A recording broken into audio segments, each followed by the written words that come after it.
Greetings, salutations, respect, and love. I am Scott, and you, oh, you lucky soul, you've wandered onto the Prog Corner, the #1 prog rock channel on all of YouTube, and today I'm reviewing an album that I do not have a physical copy of. Thanks a lot, Inside Out.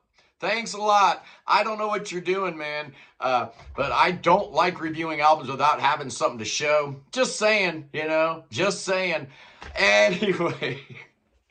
Today we're looking at the brand new album from sometime in February. This is actually their second album, their first release for Inside Out. I'm not sure if it comes out March 21st or March 28th. I guess I probably could have looked it up, but I didn't, so whatever, man.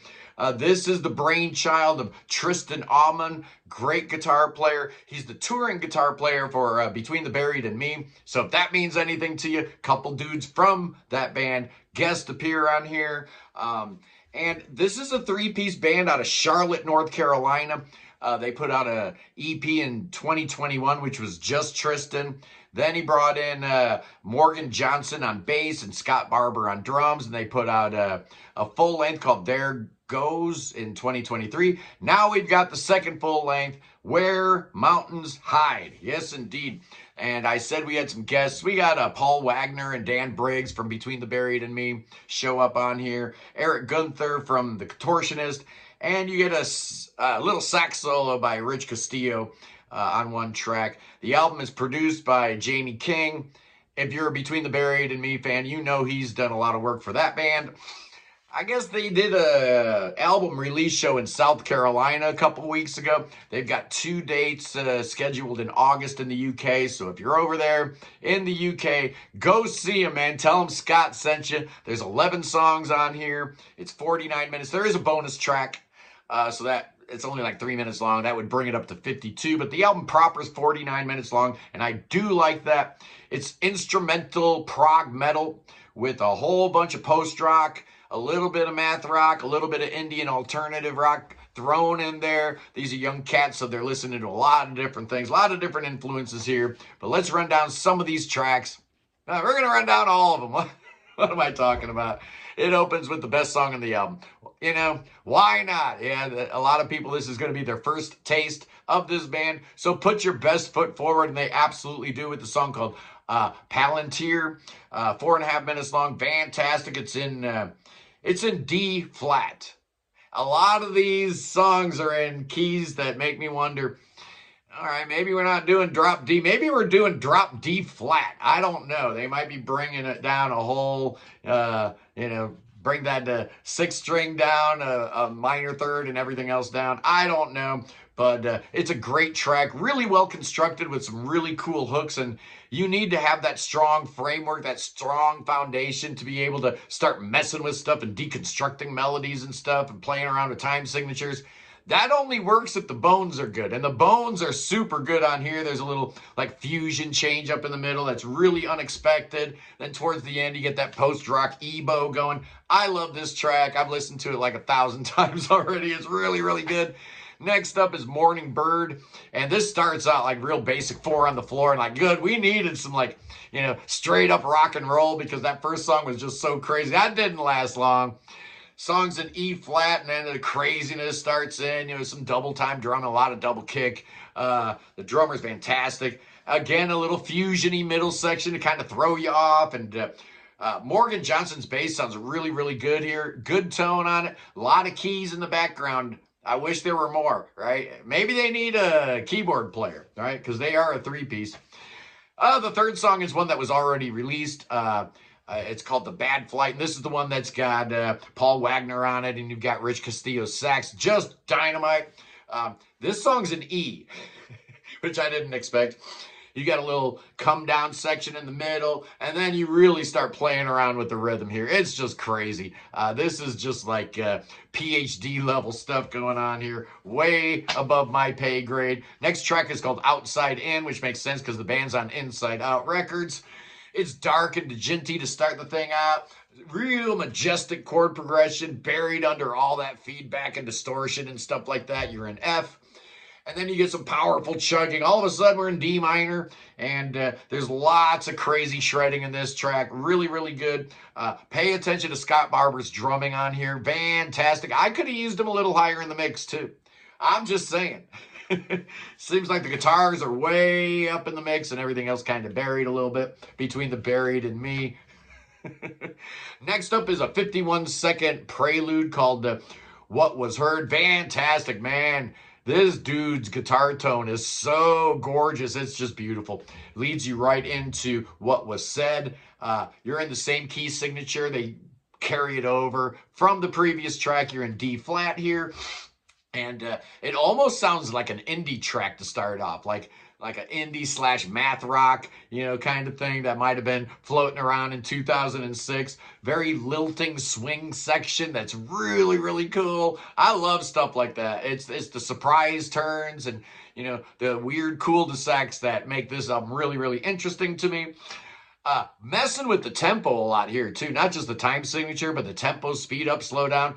I doubt there's a click track being used here at all, which is kind of a rarity these days. Next up is a song called Phantom C. I love it. Starts with a lot of thick bed of keys. I'm thinking that's probably Dan Briggs. I don't know who's playing the keyboards on here. We're in E flat, but I want more of this. I want more of that keyboard because, one of my main concerns about this album was that it would be monochromatic, right? It's bass, drums, and guitar.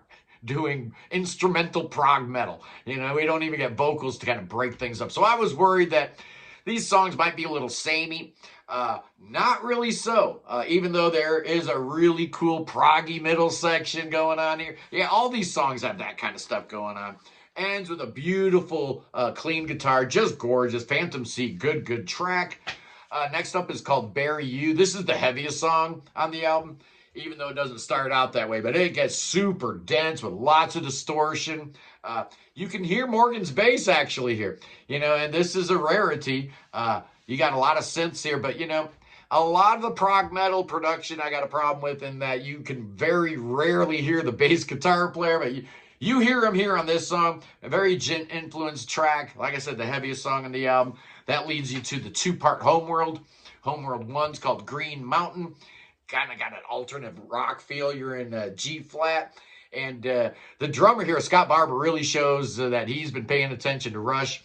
All you prog metalers out there, man, listen to more Rush, right?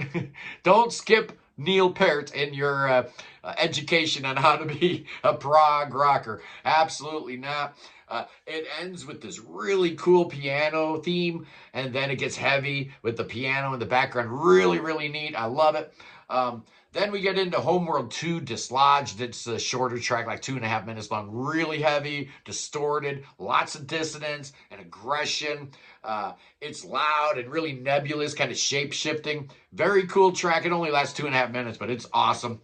Final song on the album is called Funeral House, and I love this one, man. Kind of like an indie rock song, and trying to see what key it's in. It's, it's kind of like a microtone. It's in between a G flat and F. So, I guess they weren't tuning in between songs or something, or maybe they pitch shifted it a little bit. I don't know why they do that. This is why I go through key signatures, because it's like looking under the hood. You can see what bands are thinking.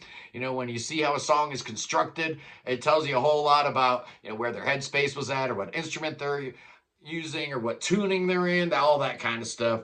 Yeah, so it starts out like an indie rock song, but then all of a sudden it's like they put Sunbathers on, right? You've got this wall of sound with melodies buried underneath. It's so good. You get this post-rock buildup.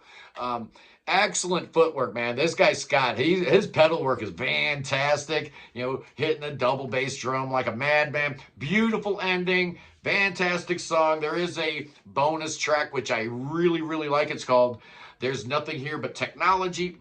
It's a 3-minute song. It works perfectly with the rest of the album, although I do think that Funeral House is a better closer. So it kind of messes up the song sequence, having this song here. This song would really work good in the middle of the album. But here it is. They put it at the end as a bonus track. Again, some super cool keyboards on this track, and you're messing with time signatures like this band really likes to do. So what's my score for this thing? Well, First of all, I am salty that I don't have, a physical copy. Shame on you, Inside Out. What am I, chopped liver over here? Pete Pardo got a CD. I didn't get nothing. I want more keys. I love everything I'm hearing as far as keyboards on this album. I want more of them because they're used really, really well. Maybe you need a fourth member in the band. I don't know. But maybe you don't want to be like Haken and Dream Theater and have a keyboard player in your band. Kind of makes you different and special being a three-piece, I guess. I want the bass a little higher in the mix. Too many times I am not hearing Morgan. And, that's a problem with a lot of prog metal albums. And I want a little more diversity in the instrumentation because that one song where you got that saxophone, it's awesome, man, but it's only like 4 measures and it's really low in the mix. And then you get a Tristan guitar solo that's like twice as loud immediately thereafter. So a little more diversity, a little bit more different color crayons in the box, I guess. But overall, this album really impressed me. I was hesitant. Yes, I was. I didn't think I was going to like it. It's not my usual cup of tea. And this seems to be where Inside Out music is going, is this type of thing. So, I guess I better, learn to appreciate it or else I'm going to be left behind. And we don't want to do that, do we, boys and girls? So what's my score? I'm giving this puppy 8 out of 10. I really, really like it. It's a cool record. I'm really excited to see what happens with these guys. They got a really super bright future ahead of them. And to it, I am going to be having them on the show. What's the date? When do I have them? May 4th. Mark your calendar, boys and girls. I'm going to have sometime in February on the program, the Sunday live stream, May 4th, 11 a.m. Eastern time. Don't miss it anyway, boys and girls. I love you. Peace in the Middle East. Free the Ukraine. Free Tibet. Free your mind. Yeah, free your mind. Yeah, let's do it. Let's free our minds right now, boys and girls. Oh, yeah. And free Willie. Well, let's not do that. I got my... Don't free Willie, don't do that, boys and girls. But you know what you can do? You can bring King Chucky to America because God save the king. King Chucky needs some saving. Oh, yeah, he does, boys and girls. Bring him to America. Let that boy teach Donald J. Trump how to be a true tyrant, how to be a king, not this play pretend king we got now. Let's go whole hog and let's bring an American monarchy to bear. Oh, yes, it ain't going to be the House of Windsor. It'll be the House of Trump. And oh, no, there's going to be snakes. Why are there snakes? What is going on with these snakes? Oh, they're hungry. Oh, get them away from me. I love you guys. I'll see you Sunday. Peace.